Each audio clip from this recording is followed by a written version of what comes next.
All you need is a little bit of paper, a ruler, and some markers, and you can draw yourself your own overlap vent onto any seam that you have on a garment. You can add these to sleeves, to the center front of things, to the back of a jacket, side seams as well. And it's so easy. I'm going to show you how you can add that onto your pattern piece, create that extension, how you can sew it. I'm going to show you examples and a brand new garment with this feature. Hi sewing friends, I'm Karina from liftingpinsandneedles.com. Welcome to this channel that is all about sewing, limitless sewing, and I have a very practical one for you. If you have been watching this channel, it's all about limitless sewing.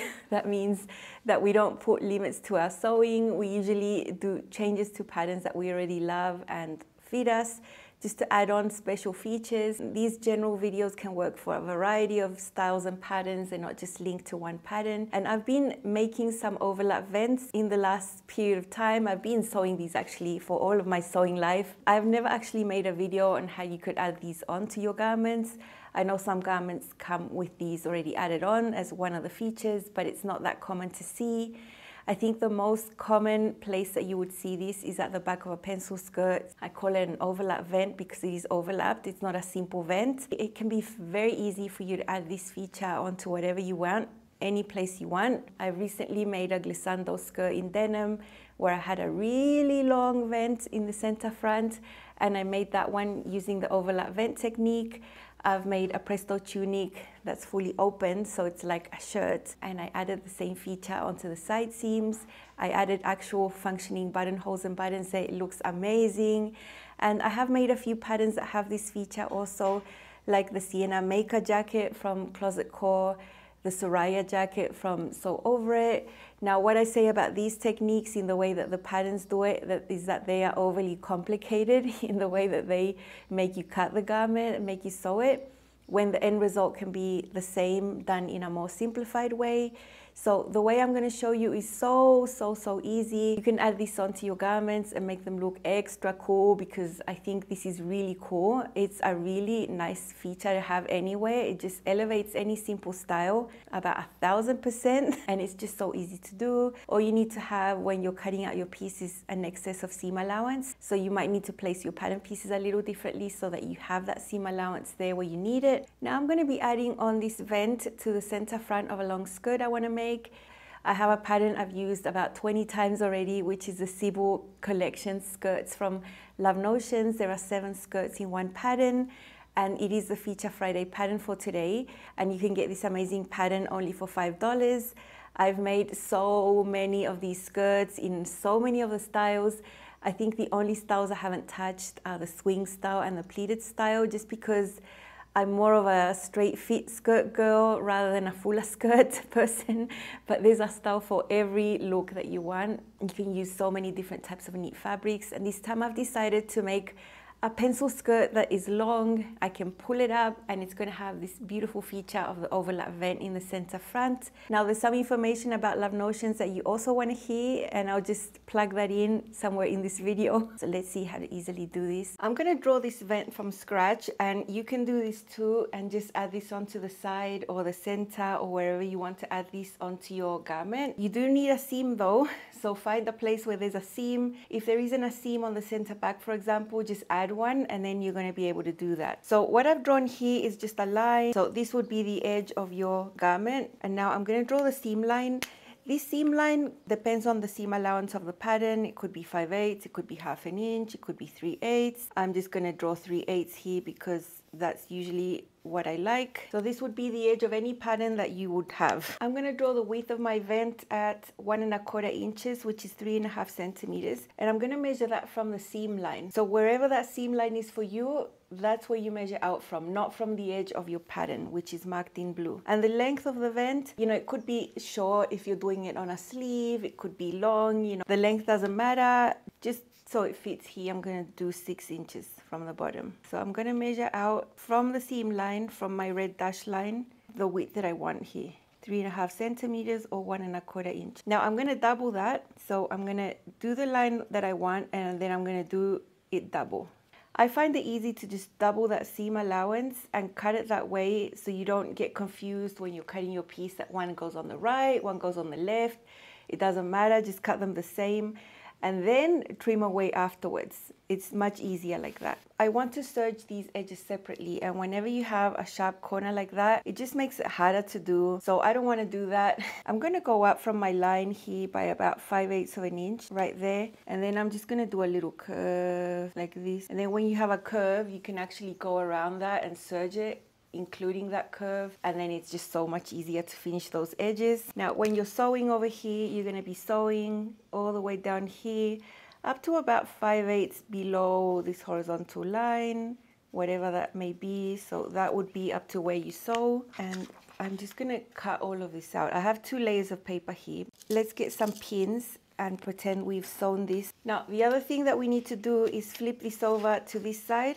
I'm going to draw on the other side from this edge in the same amount, 3.5 or 1 1/4. I'm going to pin it all the way down, and let's press the seam open. This is the garment. So over here on this clean edge, this would be the garment. This is my left hand here, and this is on the right. That's how you would see it. I normally like my vent to be open over here on the left, so the left is overlapping over to the right here. This could be on the front of a skirt, on the back of a skirt. That's just the way I like to do it.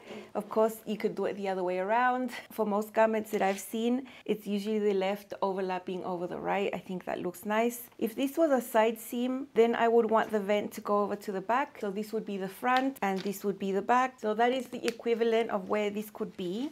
Let's flip this over to how we were working on this. On the side that we have on top, which is going to be on the right or the back of the garment, this is the area that we want longer. The layer that we have under here, which would be the left or the front, this we need to trim away at that line that we had drawn there. Here we just need a simple extension. So just extending the 1 1/4 inches or the 3.5 centimeters. So that I would call this a simple extension.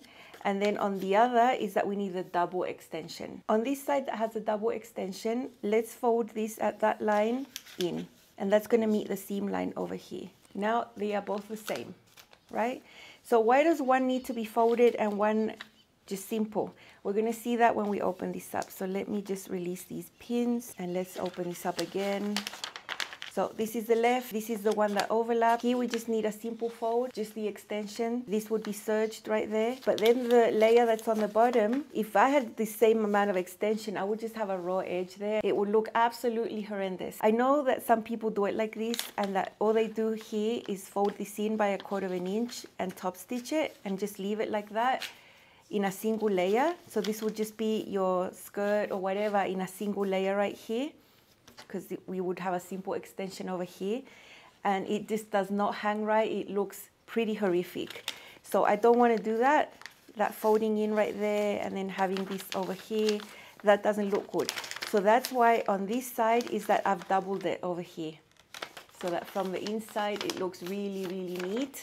Like that. Here's an extra step if you don't want a serged edge over here, but you want it folded in by 1/4 inch. I have replicated the exact same thing here. It's exactly the same. We know that on the first paper we have the double extension. On the paper underneath we have the simple extension. I have drawn the same thing over here. So the paper on the top has a double extension. That means that seam allowance twice. The layer underneath just has a simple extension. So before we cut everything out, let's add 1/4 inch over here. And on this one, on this outer edge, let's draw 1/4 inch there. We would still serge this and then serge this down. The only difference is that this is going to be folded in, so you don't see a serged edge. I just find that cutting them together is easier, but then remember the layer on the bottom, we need to cut away that extension because it's only going to be simple here. So over here, we would serge everything and then do this first fold right here. You could top stitch that down if you wanted, and then this would be the edge that was the original edge that you would fold over towards the seam line over here. And then on this other side, all you would do is fold this 1/4 inch seam allowance that way. Okay, so this would be the garment. This would be the left looking down. This is my left hand.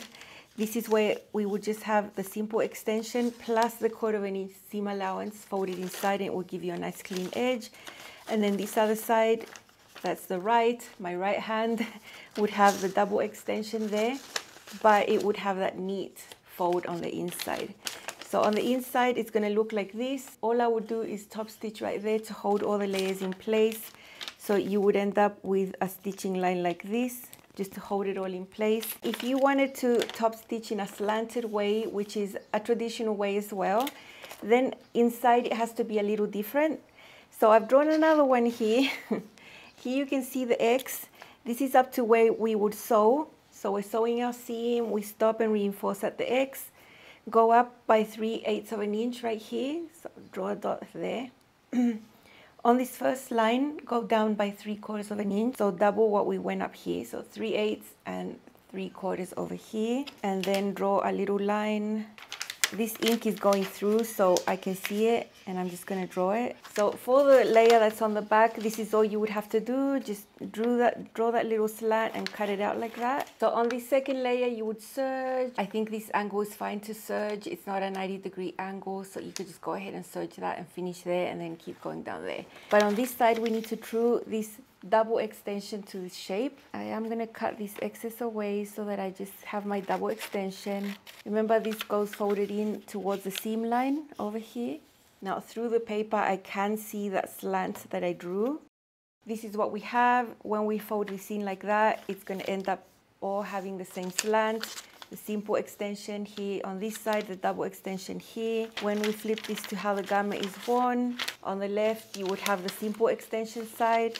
On the right hand, you would have the double extension, and on the back, it's going to look like this. And then when you top stitch in a slant, you're going to be catching basically all the seam allowances. So I can see this, and then you would top stitch there, and that's how your vent would end up looking. Having the top stitching go across or slanted doesn't make any difference. You're still catching the seam allowances. Maybe you're working with a print. No one's going to know what shape this top stitching had, whether it was horizontal or slanted. Who cares, in my opinion? That's why I would just do this simple version rather than doing this one where you have to fiddle with truing things and getting all these weird shapes. You know, it's up to you.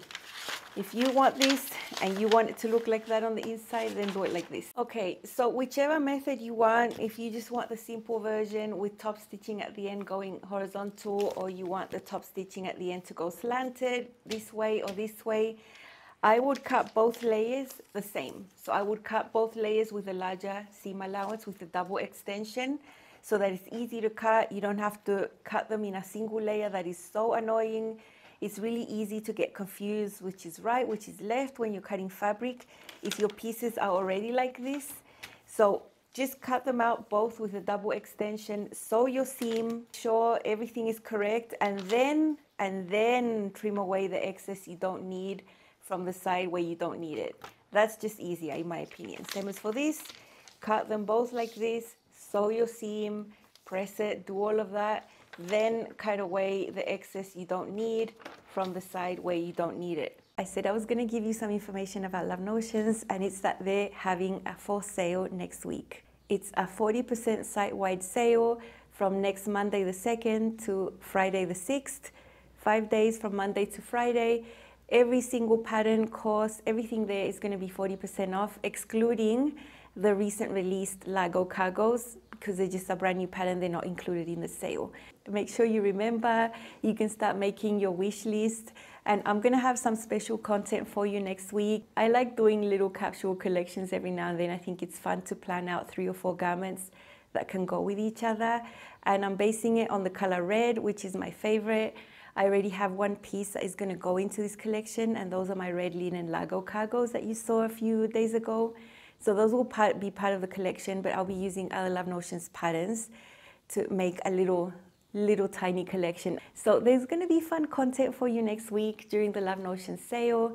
Remember, my affiliate link is always down below. From October 1st, I'm going to have a brand new code at Love Notions, so you can get an extra 10% off. It's not going to be needles 10 anymore. So make sure you always check in the description box and in the pinned comment what the current code is when that video goes live, so you know what code to use to get an extra 10% off on top of the 40% off that Love Notions sale is going to have next week. So that's what I wanted to let you know, just a heads up. And let's get back to the overlap vent. This time you've seen how to add that on to the pattern piece, and it's so easy, you won't believe it. So let's see how to sew it, and then I'll show you my finished new Sybil skirt.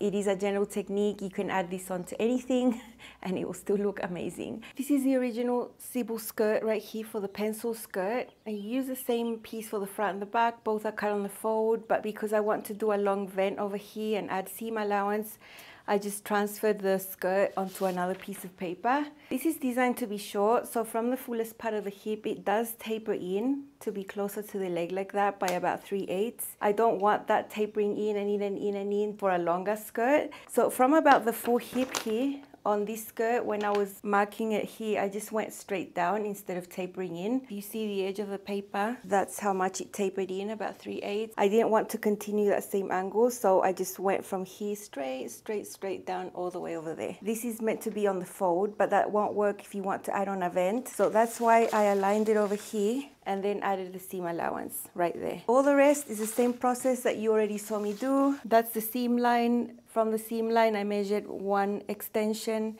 and then another extension. I drew the lines, I rounded it out right here, and this is what I'm gonna cut out for my front piece. Now for my back, I'm gonna just keep it simple and I'm just gonna fold all of this away, all of the seam allowance and the vent, and just cut the back on the fold because this vent is only going to be on the front. This is the same process I did with the paper, but now I'm doing it on fabric, so it's the exact same thing if you compare the images. I've got both layers of the front there. Now I'm going to sew all the way from the top of the skirt up to my mark right here. I'm going to do that with a regular stitch, reinforce, and then I'm going to do a basting stitch all the way down to the bottom because that's just going to help me press the fabric nicely. I have my first extension line and my second extension line. On the other side over here, I have drawn the first line which corresponds to the extension. Now remember, the first layer was the one that needed the double extension. The second layer was the one that just needed the single extension. So I might as well just trim away the excess right now. I'm going to go ahead and serge everything so everything's nice and neat, and then I'm going to go to the machine and just sew the seam regular up to the dot, reinforce, and then a basting stitch down below.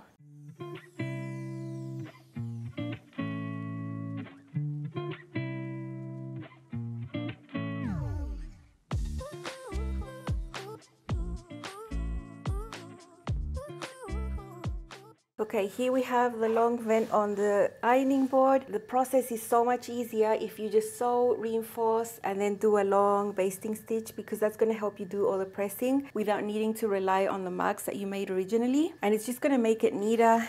This is a friction pen, so the marks would eventually erase. You can see that on one side it's just one extension, on the other side it's a double extension. Press it nice and flat. Remember I showed you an alternative where you could have added 1/4 inch seam allowance so that instead of having a serged edge it could be folded in? I would not do that with a knit, ever.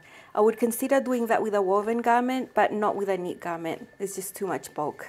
So all the way up here, the seam, I'm going to press it open as well. But eventually it will need to be pressed to one side here near the bottom, but I won't be snipping. I really dislike snipping into things. On this side where we have the simple extension, there's nothing else to do.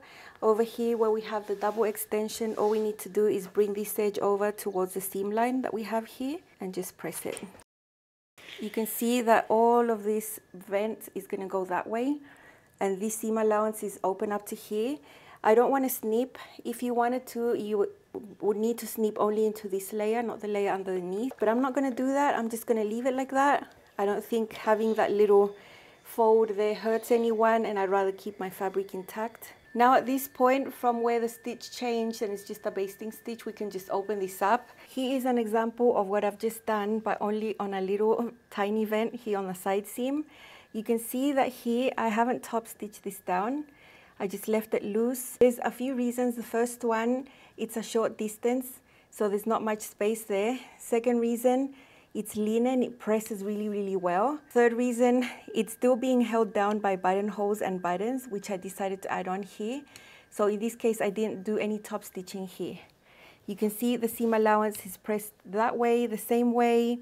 I do have that little fold of fabric, but it doesn't matter. From here on up, it's pressed open. Here on this long vent, we have the same thing happening. But in this case, I do want to top stitch down these folds because I want them to stay in place. I don't just want them flapping around. It's just such a long area. So I've hand basted those, and I'm just going to sew right there. The thread is going to blend in the print, so it's not going to be noticeable at all. And that happens before doing this and then top stitching it all in place to hold all the layers. Now about the hem, you can do it two ways. You can do mitered corners here. I like doing mitered corners when the hem allowance here is going to be the same as the hem allowance. But I don't want such a huge hem allowance for the skirt. I don't want to lose that much length. I want my hem allowance to be smaller than this fold right here. So I don't want to do mitered corners. You can though, and I'll link a video down below showing you how to do mitered corners on any place. It's very easy. So what I'm going to do instead is just fold this over like this, fold this over right sides together, pin it right there where the fold is, and then I'm going to do a little seam that's going to be the amount I'm going to use for my hem allowance, and then flip it, and that's going to give me a clean finish. I'm going to do a 1-inch hem allowance. This vent is wider than an inch, that's why I don't want to do the easy mitered corners. Then I would flip it, and it would give me a clean edge here inside where there's a seam, and the hem is coming from behind this. It's the same technique I used in this linen version. Here you can see the hem allowance is smaller than this width over there, so that's why I did this easy finish. But if you wanted to do a larger hem allowance and have mitered corners, you can do that as well.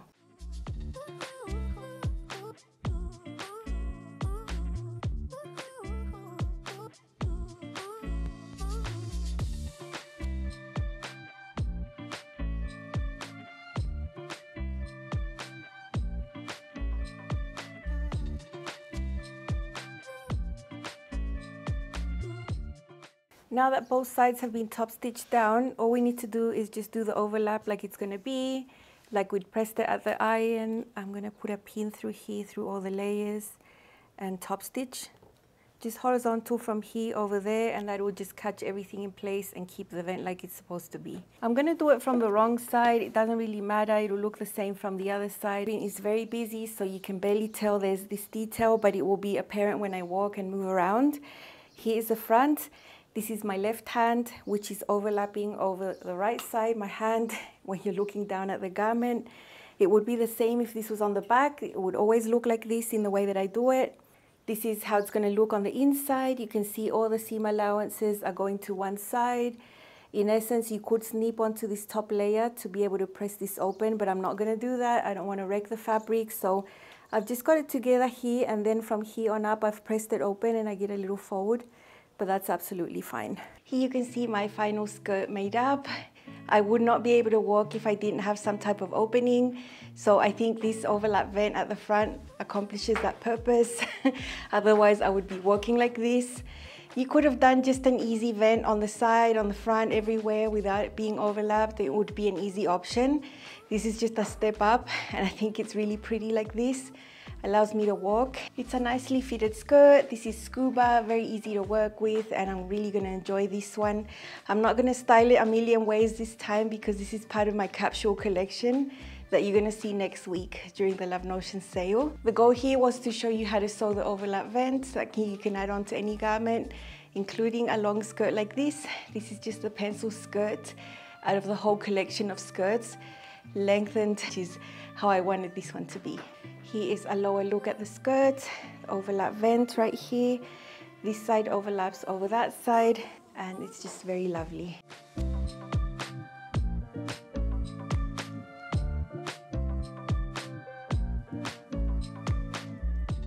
Now about the vent, I showed you how I like to do it, and it's with the right side of the fabric looking up at you and you looking down at it to make it even more clear. That's why I use my hands as references, because when you're following these tutorials, you can look down and see exactly what I'm seeing. Just look at everything in the same way that I'm doing it, copy it in the same way that I'm doing it on your paper, and just follow along and trim away in the same way that I'm doing, and you will be absolutely fine. You're going to end up with a nice result. Now I like the left to be the side that's visible, the right side the one that's tucked in underneath. That's the way I see most garments made. You could, of course, do it the other way around, but why? Let's just not confuse ourselves and keep it simple. So the left side, when you look at the garment, the side that's on your left hand is the one that's going to be on the top. That's the one that has the simple extension. The right side on your right hand is the one that goes behind it. That is the side that has the double extension, and that is the way I made it like it is. Just cut both sides with the double extension so you don't get confused, and trim away the excess once you're at the stage of the garment construction. It's so much easier than having asymmetrical pieces and you don't know how to cut them. That is just so much harder, and that's usually how patterns give you these pieces when you find garments that have these type of extensions. It's just more complicated than it should be, and I'm trying to make life simple for you so that you can achieve these beautiful results without too much headaches and confusion and nausea and all the things that come along with scratching your head that long, you know. I hope this was useful. Go ahead and put these details onto your garments. They just look so pretty. Add the buttons if you want to for decoration. That's totally optional. And have a lot of fun. I hope you enjoyed this one. Don't forget the Love Notion sale next week from Monday to Friday, 2nd of October to the 6th of October. And make sure you're subscribed so you don't miss out all the fun content I have for you next week. Don't forget to grab the Sybil collection skirts today, $5. It's amazing. Of course, you can grab them next week on the sale, but still the price is better on a Feature Friday than any other time when this pattern could go on sale, because a Feature Friday is about 60% off the regular price. So it's still a good time to get it today if you want to. See you soon and have an amazing weekend. Bye.